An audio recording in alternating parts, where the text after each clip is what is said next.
Falando com os principais protagonistas em entrevista na DNFM. Muito boa tarde, está no ar o programa Falando Com, programa semanal na DNFM, todas as semanas, quinta-feira às 18 horas, com repetição ao domingo, também às 18 horas, e é um programa que também pode ser ouvido na internet, na página de internet da rádio, em www.dnfm.com. Esta semana temos como convidado António Carmelo Aires. Atualmente é colecionador de arte pastoril. Esta semana inaugurou, juntamente com a Câmara de Redondo, inaugurou um núcleo dedicado à arte pastoril, com peças, com parte da sua coleção, com muitas peças que fazem parte da sua coleção, não todas, mas já vamos conhecer um bocadinho melhor a coleção e este núcleo. Mas antes de avançarmos para as perguntas, quero-lhe agradecer a disponibilidade por, enfim, se ter deslocado aqui aos estúdios da DNFM em Évora. Muito obrigado. Não tenho nada a que agradecer. Para mim é sempre um gosto falar, portanto, com a comunicação social, e principalmente se a conversa for sobre um tema, portanto, que seja do meu grado, tanto melhor.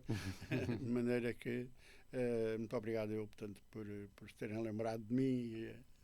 Já estou quase a passar do limite da validade, mas ainda há coisas que fazer e há coisas que interessam aos outros, portanto, e que me interessam a mim também. Então, começávamos, e desculpa a redundância, começávamos pelo início. Pois. Como é que surge a arte pastoril na sua vida?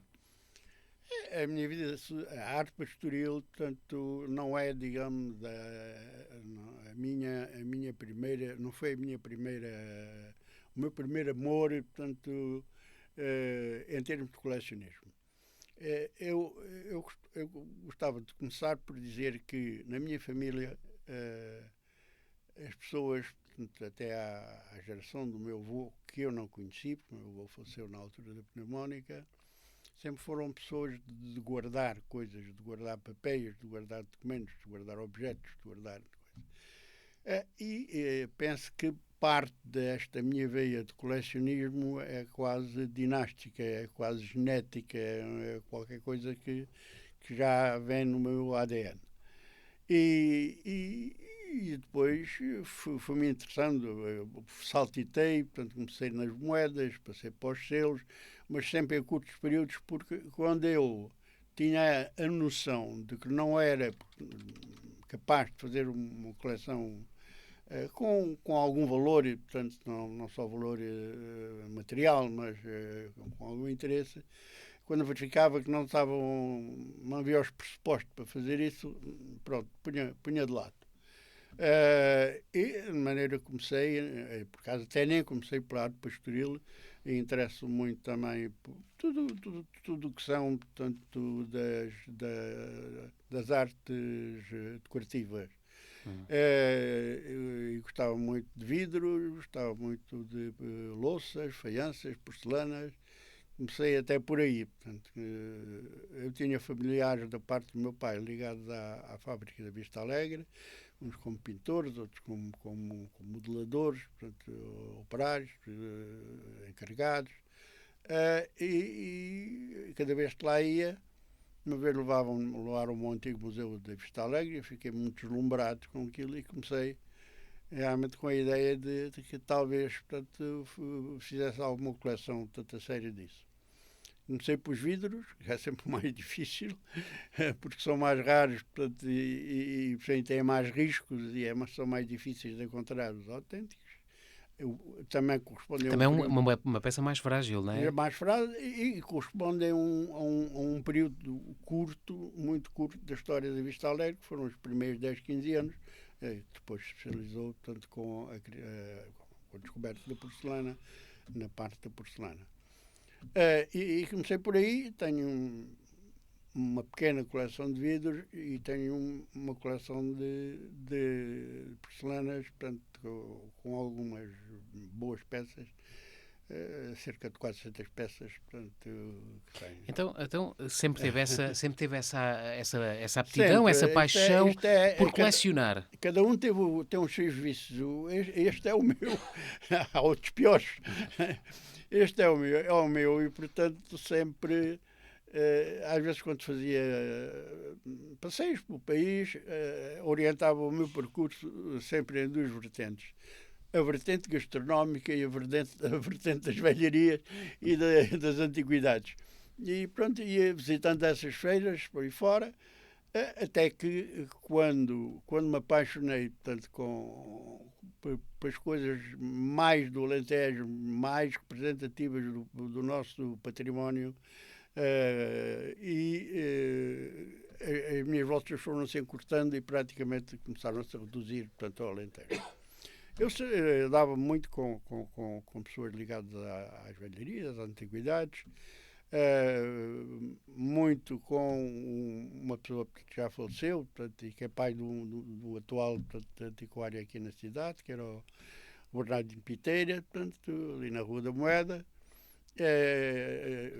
E lá muito, falávamos, portanto, e comprando umas coisas, e uma vez apaixonei-me por uma cadeira que figura lá na exposição, uma cadeira muito bonita, com uma leveza extraordinária, portanto, tendo a noção de que alguém que construiu aquela cadeira, portanto, era uma pessoa especial, porque para se fazer aquela cadeira era necessário ter uma sensibilidade especial para isso. E depois fui adquirindo peças, fui me informando, isto não é só comprar, portanto, é depois estudar, portanto, é ir às fontes bibliográficas, é ver o significado, portanto, das peças, é estudar, portanto, as técnicas de elaboração das peças, portanto, portanto é um hobby que requer tempo, requer algum dinheiro, portanto, do qual nunca foi muito abundante no meu bolso, mas eu às vezes olho para a minha coleção e digo, olha, isto são os meus Porsches, os meus Maseratis, portanto, estão aqui nesta quantidade de peças. E fui comprando. E isso já foi há quanto tempo, a cadeira? Talvez aí há uns 40 anos. Talvez há uns 40 anos. 40 ou mais, talvez 40, 45 anos. Porque eu tive depois um período. Você sabe quais eram as minhas funções. E antes dessas tive outras também trabalhosas. Bem, mas para quem nos ouve, para quem nos ouve pode não saber, não é? Sim, o senhor foi presidente. Na altura não se chamava Comissão de Coordenação e Desenvolvimento Regional, era Comissão de Coordenação Regional. Sim, mas antes disso eu ainda tomei posse como Comissão de Planeamento da Região Sul, do qual só tive meio mês, porque entretanto saiu a lei orgânica que transformou as comissões de planeamento, que eram os órgãos Planeamento e Desenvolvimento, a componente regional do antigo regime, e passaram às novas Comissões de Coordenação Regional, CCR, era assim que se chamava. Portanto, estive lá 16 anos. Portanto, mas antes disso tinha estado na Direção Regional da Agricultura, naquela fase complicada do pós-reforma agrária, portanto, fui um dos membros, portanto, que apostou muito na regionalização do Ministério da Agricultura. Antes disso, tinha feito parte de uma equipa entusiasmante com o professor Pedro Amaro para a criação que levou à criação do INIA, do Instituto Nacional de Investigação Agrária. E antes disso, logo quando acabei o curso, depois de vir do ultramar, porque eu tive o curso interrompido a meio, o meu interesse era na investigação veterinária, principalmente na patologia e na investigação comparada. Ainda exerci funções aqui no laboratório de Évora, o Laboratório de Serviços Veterinários de Évora, como patologista, responsável pela secção de anatomia patológica, e depois tive esse percurso todo, e qualquer destas funções, portanto, eram funções que requeriam muito trabalho, muita atenção, um foco grande, portanto, em alguns casos era mais um foco muito, digamos assim, mais limitado, mas mais aprofundado, portanto, nas matérias científicas. Nas outras, portanto, já era no campo do desenvolvimento, na coordenação, portanto, das ligações com instituições, das ligações com pessoas, no interface entre os municípios e o Estado Central, etc. Mas nunca fui deixando de ver, de comprar. Agora, o que não tinha era tempo para estudar. Portanto, às vezes, num pequeno papel, punha as características essenciais, quanto é que tinha comprado, a quem tinha comprado, um pouco da história da peça, porque sempre pensei que viria a ter, E depois, no fim... só quando se reformou é que se dedicou mais Exatamente. Só mais... quando me reformei é que comecei a ter tempo, mas tinha uma longa lista de espera de coisas que gostava de fazer. Não comecei com grande intensidade na parte da arte pastoril. Dediquei-me à cerâmica do Redondo, a estudá-la, portanto, a colecioná-la. Tenho uma coleção que, sem falsa modéstia, portanto, é talvez de louça do Redondo a coleção mais representativa e mais importante. Tenho para cima de 400 peças de louça do Redondo, estudadas, e depois publiquei um livro sobre a cerâmica do Redondo, Um Outro Olhar, que foi a minha primeira obra pós de aposentação. Entretanto, comecei a dedicar-me mais ao estudo das peças que tinha de comparar da arte pastoril. E comecei sempre a pensar, portanto, que eu às vezes via coleções a nível nacional de grandes colecionadores, portanto, que eram dispersas em 3, 4, 5 leilões.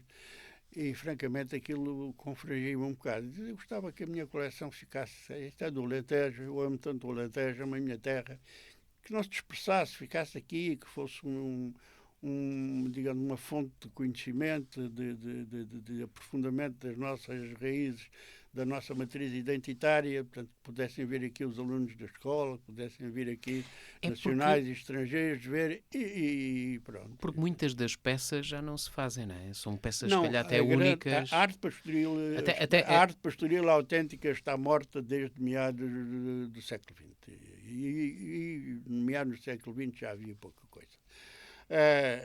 E o que levou à morte foi a evolução natural, a movimentação das pessoas que saíam dos núcleos rurais para os núcleos urbanos, portanto, as novas profissões, os novos materiais, as novas necessidades, portanto, tudo isso que antigamente se resolvia com um bocado de madeira ou com uma corna de um bovino que servia para levar o azeite ou para levar a pólvora, portanto, como o polvorinho.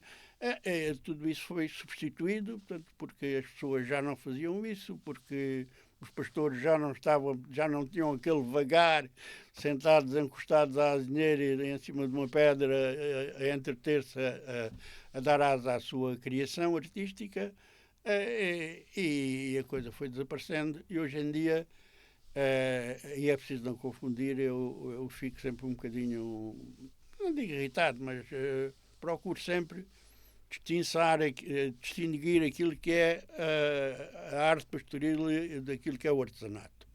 A arte pastoril E não se confunde uma coisa com outra? Não se deve confundir uma coisa com outra, embora, portanto, tenha um maior apreço por quem segue, portanto, e faz, portanto, o artesanato.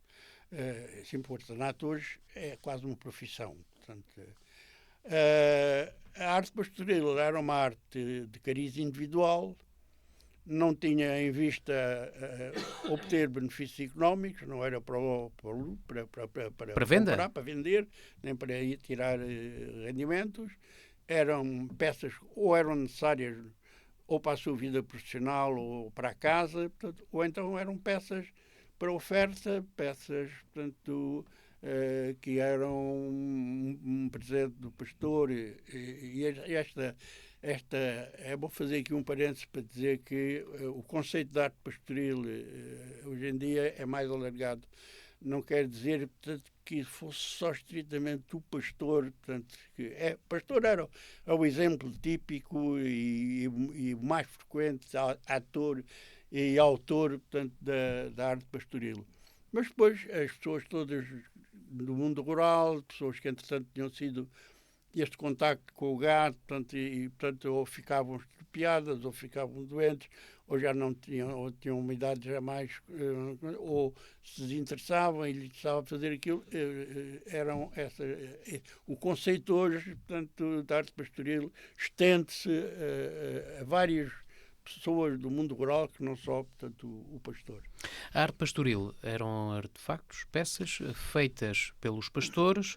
No fundo, é isso que o senhor estava a dizer, que Sim. facilitavam a vida, porque... Umas facilitavam a vida, outras porque se destinavam a suprir uma dificuldade porque não havia peças para aquela finalidade, né? Outras porque eram baratas, portanto, porque tinham uma matéria-prima próxima, outras porque... Consegue dar exemplos, por exemplo, de peças que o senhor tenha?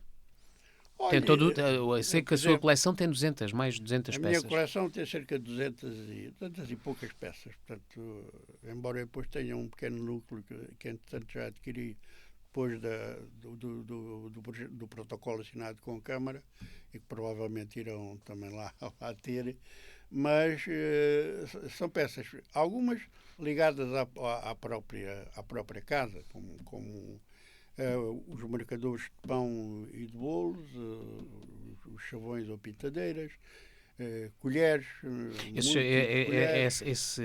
Enfim, esse artefacto era utilizado nos fornos Sim, comunitários em princípio, para marcar o pão, não é? antigamente era usado fundamentalmente para distinguir o dono dos pães que eram cozidos nos fornos comunitários. Depois, portanto, passou também a ser utilizado pela marcação de determinado tipo de bolos. Portanto, aquilo era impresso na massa. Para decorar. Para a decoração, portanto, da massa dos bolos. Que mais peças é que... Para dar exemplos, enfim, a pessoas que podem Sim, não ter... mais. O polvorinho era as espingardas nessa altura, portanto, eram espingardas de carregar para a boca e, portanto, tinha que haver um sítio onde se levasse a pólvora. Normalmente era o polvorinho. O polvorinho é uma coisa que já vem desde séculos atrás, quando começaram a haver armas desse tipo. E o pastor levava, portanto, aqui no Alentejo, seria mais para caçar uma lebre do que para afugentar um lobo. Noutros sítios, portanto, não será assim. O pastor, como tinha uma atividade, se bem que no Alentejo mais sedentária, mas também quando andava, portanto, tinha que fazer a sua refeição, um caspacho, uma sorda, tinha que levar um recipiente qualquer, portanto, com azeite e com vinagre, portanto, e havia aquelas cornas condicionadas a essa finalidade, ou então umas mais curtas, onde levavam azeitonas, ou um bocado de chouriço, ou um bocado de tocinho. Por outro lado, também ainda no mundo do trabalho, isso era mais no gado bovino, portanto, mas também no gado ovino e caprino, as coleiras com o seu chocalho ou a sua esquila eram postas ao pescoço e depois tinha que haver um sistema de travamento para que para que ficassem juntas as duas partes. E isso dava origem a um objeto chamado aqui no Alentejo cáguedas, ou feixes de coleira, portanto, e normalmente trabalhadas sempre. Ele tinha uma parte circular, uma patilha, portanto, circular, e há efetivamente exemplares, portanto, muito bonitos. As peças que tem são todas do Alentejo? Aquelas que eu tenho, portanto, são... Eu, pelo menos, pode haver algum especialista, portanto, que encontrar alguma, por acaso, durante algum tempo, tive uma peça, portanto, que eu estava na dúvida se era até do Alentejo, se era mesmo português ou não. E depois, num livro francês, portanto, vi que aquilo era uma peça da Bretanha. Porque era uma peça com o mesmo tipo de trabalhado, com o mesmo tipo de técnica por entalhe, portanto, com uma morfologia, mais ou menos como estas peças daqui, e eu sempre pus assim um bocadinho de lado à espera e depois encontrei portanto, essa solução e essa definição. Ao longo destes anos foi comprando em feiras, comprou particulares? Comprei particulares, portanto, eu tenho duas peças das melhores que tenho, são duas peças lindas, duas colheres pequeninas, colheres bordadas, colheres todas vazadas, portanto, parece que foram recortadas com uma tesoura, portanto, aquelas coisas pertencem à coleção de Toulouse-Panca. Tenho peças que foram oferecidas por um amigo meu, um grande antiquário de Lisboa, Zé Sanina, que tem raízes aqui no Alentejo. O pai dele, mais velho que eu, ainda foi aluno aqui do Liceu, e que uma vez, numa compra que fez, portanto, me ofereceu, portanto, umas quantas colheres. Foram colheres. De resto, feiras, em Borba, comprei muita coisa em Borba, quando Borba tinha muitas casas de velharias. E depois sabe como é, portanto, as pessoas sabem, portanto, que eu coleciono, portanto, eu digo, doutor e tal, às vezes sempre tive muito bom relacionamento, um relacionamento muito agradável com esses vendedores e longas conversas, algumas coisas. Que eu lhes ensinei muitas coisas que eles me ensinaram, portanto, a mim, porque é uma troca de informações entre um e outro.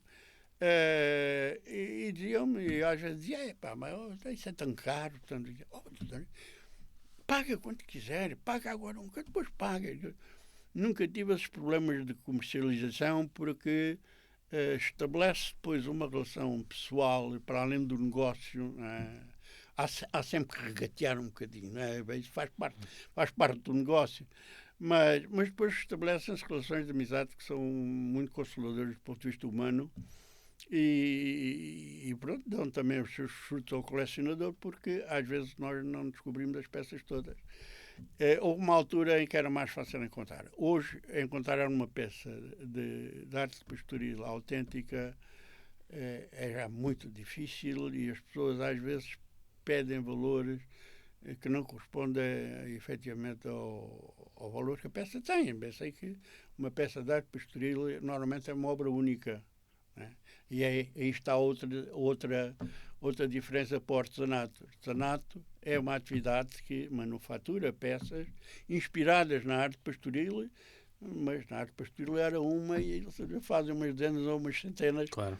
Portanto, se não fosse assim também as pessoas não tinham o prazer de ter uma. Acha que ainda é possível aumentar o número de peças? Ou cada vez é mais difícil? Mas muito difícil. Se eu conseguir, portanto, ao longo do ano, arranjar 2, 3 peças autênticas de arte pastoril, já posso ficar muito satisfeito. Mas continuo à procura. E depois o que acontece é que também quem coleciona e quem depois gosta acaba por se interessar. Eu, por exemplo, em relação aos alforjes, às peças de couro, há uma pessoa que eu não conhecia e que se me dirigiu por mail. Ele é professor, portanto, lá em cima, em Trás-os-Montes, em Vila Real. É um indivíduo conhecidíssimo no estrangeiro, porque é um investigador conhecido na área dos couros, não tanto deste tipo de couro, mas daqueles couros lavrados, portanto, originários e com raízes no mundo árabe, portanto, mas se interessou muito e fez 2 artigos numa revista da Almada, portanto, com fotografias esplêndidas e desenvolvimento com uma riqueza de descrição e de pormenores, portanto, enorme. Por exemplo, isso também serve para essas pessoas, portanto, terem um sítio onde vão lá, que vejam as peças, podem aprofundar, portanto, o estudo dessas peças. E essa também é um dos objetivos e uma das finalidades daquele núcleo que eu gostaria de vitalizar e de animar. Portanto, como é que surge? Apresentou a proposta à Câmara da criação sim, deste eu núcleo? tive uma conversa com o Presidente da Câmara, não deste Executivo, mas do anterior Executivo, e disse, olha, eu tenho uma coleção assim, a Câmara está interessada ou não, portanto, eu ponho determinadas condições para isso, que são um local adequado do ponto de vista técnico. Uma coleção destas tem que ter uma determinada ambiência do ponto de vista das condições de umidade, temperatura, etc, etc. Uma coisa feita por um técnico capaz, portanto, com obrigatoriedade, portanto, de estar aberto ao público, gratuitamente ou tendencialmente gratuito, com uma abertura permanente e com a impossibilidade da coleção ser dispersada. Ou seja, a coleção tem que se manter sempre unida. Ele achou bem, portanto... O anterior presidente, António Reto, achou bem? Foi o Reto, ele achou bem. Fizemos, depois, ainda, entretanto, arranjou-se o sítio e começou-se a construção. Entretanto, apresentámos a coleção primeiro com também a ajuda e o patrocínio da Ana Paula Amendoeira, que é a diretora regional da Cultura, primeiro aqui em Évora, depois no Redondo, no Museu do Vinho, e depois em Estremoz também naquela galeria de exposições que eles têm lá em cima. Mas, entretanto, depois houve mudança de executivos. Quando há mudança de executivos há sempre uma quebra. As coisas param um bocadinho. Depois, a parte da construção já foi complicada porque casas velhas, paredes velhas, taipa, a construção mais complicada, e agora na parte do apetrechamento, da museografia, portanto, daquele espaço, também o processo foi demasiado arrastado. Eu disse na minha intervenção na inauguração que quer os outros presidentes levaram muito à letra a palavra vagar. Portanto, o mercado pastoril também é uma arte do vagar. Portanto, mas o que interessa é que o espaço está aberto. Tudo resolveu, o espaço está aberto. Tem lá... E para quem nos ouve e gostasse de visitar o espaço, pode visitar de que horas a que horas? Pode visitar dentro das horas normais. Eu penso que é das 9h30 ao meio-dia e meia hora, e depois das 2 ou às 5h30 ou às 6, que é o horário em que estão abertas as coisas de segunda a sexta? Todos os dias. Portanto, segunda-feira, que é o dia em que se acordou, ou pelo menos ou qualquer sítio, é o dia de descanso, portanto, dos museus camarários municipais, é segunda-feira. E está aberto ao público? A entrada gratuita? Está aberto ao público, a entrada gratuita. Os catálogos mais desenvolvidos não são muitos, portanto tem que ser com parcimónia, mas eu estou a preparar um desdobrável mais simples para maior distribuição. E estou a meio, ou um bocadinho mais de meio, de uma obra que estava a fazer sobre a arte pastoril, mais desenvolvida, com a intenção de publicar, portanto, em livro. Muito bem. A coleção está toda fotografada, portanto, por gentileza e amizade do Manuel Ribeiro, do fotógrafo Manuel Ribeiro, que tirou alguns fins de semana, portanto, para estarmos os dois ali do lado das peças a fotografá-las. Foram todas fotografadas na minha casa. Só essa coleção totalmente fotografada por um fotógrafo de qualidade já é algo de importante para este tipo de atividade do colecionismo. Às vezes nem sempre se consegue arranjar. Portanto, e agora o que é que se segue? Já que um dos desejos que tinha está cumprido... Não, nós temos... Às vezes costuma-se dizer que o sonho comanda a vida. Qual é o próximo? Nós temos de ter sempre uma paixão qualquer, portanto, para, seja lá o que for, portanto, para manter viva a nossa vida, para sermos, portanto, elementos úteis e para nos entusiasmarmos e não ficarmos de perna trocada. Segue-se agora a cerâmica? Segue-se agora a cerâmica onde era a antiga adega? Eu a cerâmica já tenho um volume publicado. É um volume misto que é um misto da cerâmica e também com algumas referências pessoais a algumas pessoas importantes no mundo do barro no Redondo. Agora a minha prioridade é acabar este da arte pastoril e é talvez, portanto, fazer um segundo volume da cerâmica. Mas a minha pergunta era se gostava de ter um espaço também para a cerâmica, para a sua coleção de cerâmica de Redondo. Gostava de ter um espaço, aliás, já há conversas. Já dei um lamiré, que se chama, já deu um lamiré, portanto, ao atual presidente, mas também portanto, tem que ser em determinadas condições. Eu ainda, como tenho uma casa muito grande, talvez demasiado grande, porque é também grande o preço da conservação, mas de qualquer maneira tenho lá peças únicas, como talhas datadas de 1878, feitas no Redondo. O Redondo nunca foi um grande centro de talhas, mas ainda teve, portanto, uma produção de talhas, e eu tenho lá 5 exemplares, portanto eu já tenho visto milhares de talhas no Alentejo. Olha, aí está. Outra coisa que eu gostava de fazer era algo escrito sobre talhas no Alentejo, porque tenho muita informação colhida e a partir dessa informação e com mais, portanto, algum trabalho, talvez faça não uma coisa extremamente desenvolvida, até porque já há teses de doutoramento sobre talhas, mas para abarcar, digamos assim, o universo das talhas no Alentejo, principalmente a nível do fabrico e da sua localização.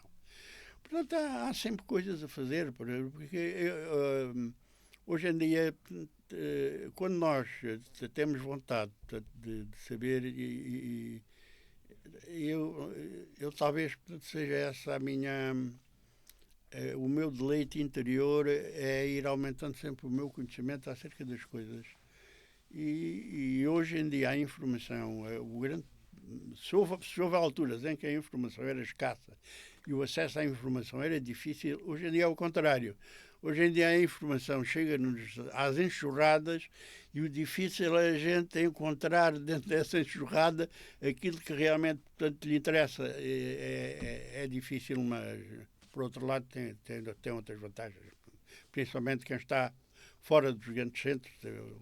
Gustavo, por exemplo, que eu não sei neste momento, até posso estar a dizer uma coisa que é errada, ou que seja impossível, mas há determinadas revistas, há determinados números de livros que estão na Biblioteca Nacional, eu só se for a Lisboa, é que posso consultar.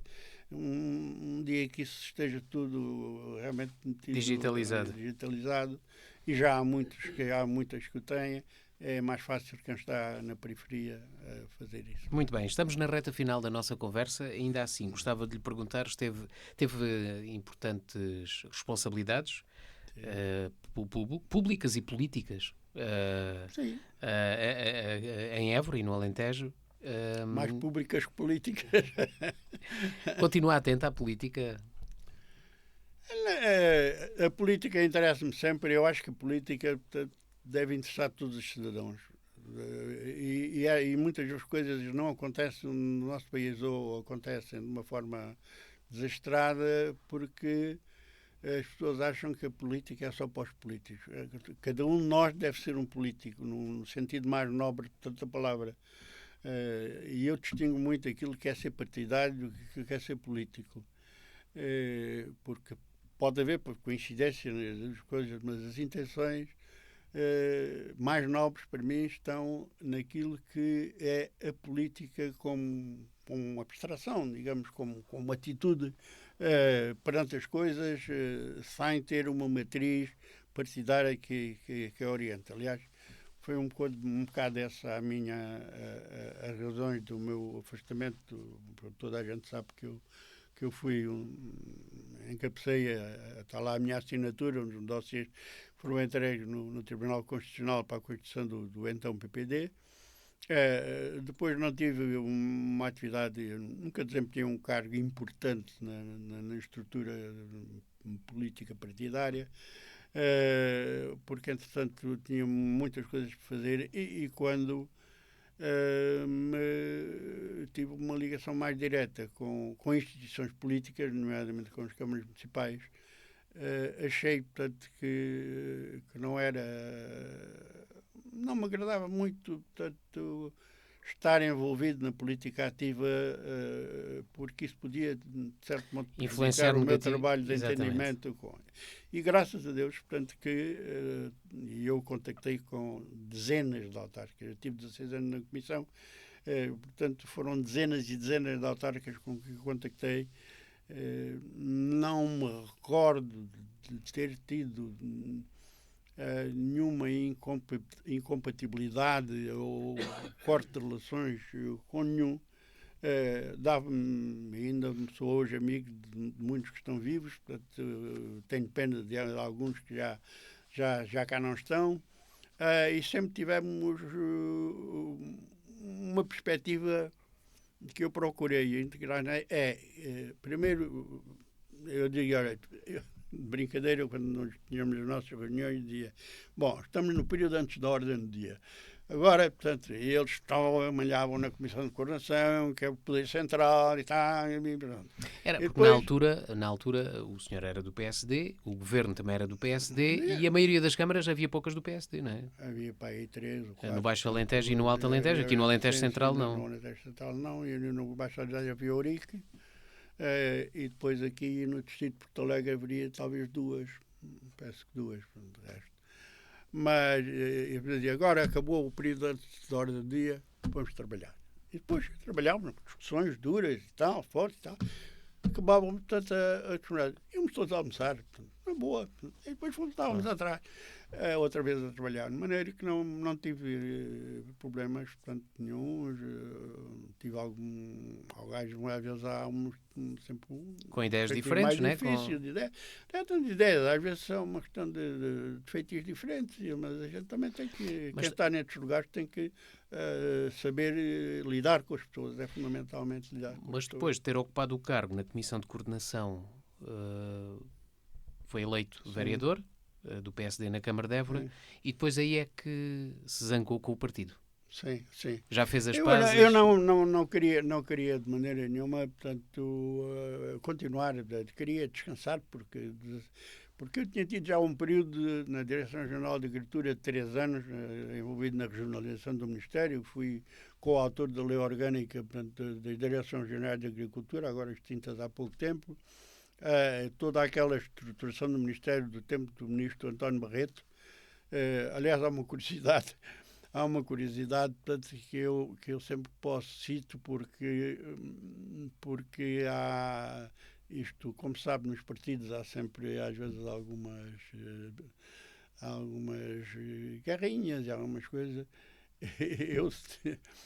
Calhou, não por nada calhou. Eu nunca fui nomeado para nenhum cargo por alguém do partido que eu ajudei a fundar. Portanto, a primeira nomeação que tive foi do ministro Lopes Cardoso, portanto, do PS, portanto, que era um dos ministros mais à esquerda, portanto, do governo do PS.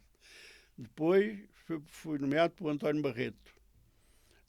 Depois fui nomeado presidente da Comissão de Planeamento e depois, na sequência da Comissão, pela Maria de Lourdes Pitacilgo. E depois tive continuidade, porque eu nestes 16 anos tive governos da AD, tive governos PS-CDS, tive governos do PS, tive governos do PSD, portanto, foram todos eles manifestaram confiança em mim, e eu tinha as minhas atribuições e competências, procurava fazê-las e cumpri-las do melhor. Aquilo que eram as diretrizes do governo cumpria, até que houvesse alguma que me constrangesse fortemente e que me levasse a ir embora. Então, nunca tive situações dessas, e posso dizer que os membros do governo com que me dei, nunca tive assim nenhuma resenha. Mas depois, entretanto, foi eleito vereador do PSD, mas depois saiu do partido. Arrepende-se? Não me arrependo de nada. Portanto, eu primeiro hoje continua a simpatizar com o PSD ou acha que não? Não, eu neste momento preocupo mais com aquilo que é a situação do país e qual é o futuro do país, não objetivando em relação, portanto, aos partidos. Portanto, porque embora eu tenha saído do PSD voluntariamente, como aliás aderi voluntariamente,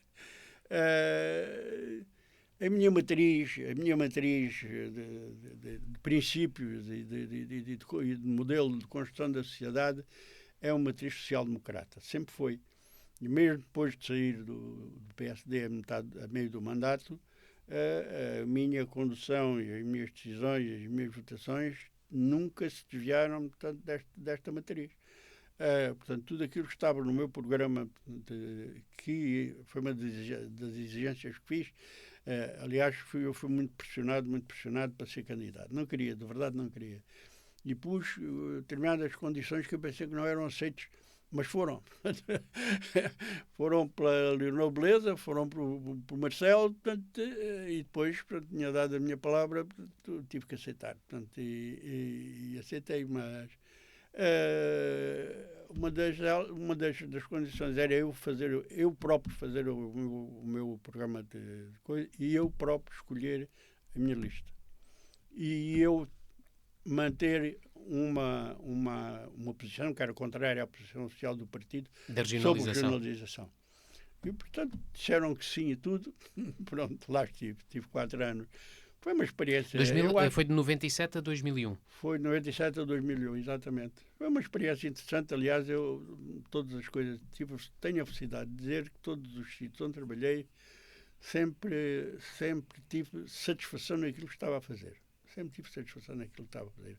Desde a clínica rural, que também fiz durante 10 anos, porque vim do setor privado para o Estado ganhar metade e precisava de complementar, portanto, os meus rendimentos, mas sempre aprendi, sempre me dei bem, sempre tive prazer ou a andar lá, portanto, a ver uma vaca ou a fazer um parto, ou como ir representar a Assembleia das Regiões da Europa, a Viena, como representante das regiões todas, portanto, como ter sido presidente da primeira Associação de Rotas dos Vinhos, envolvido depois muito, porque tive depois também muitas coisas europeias.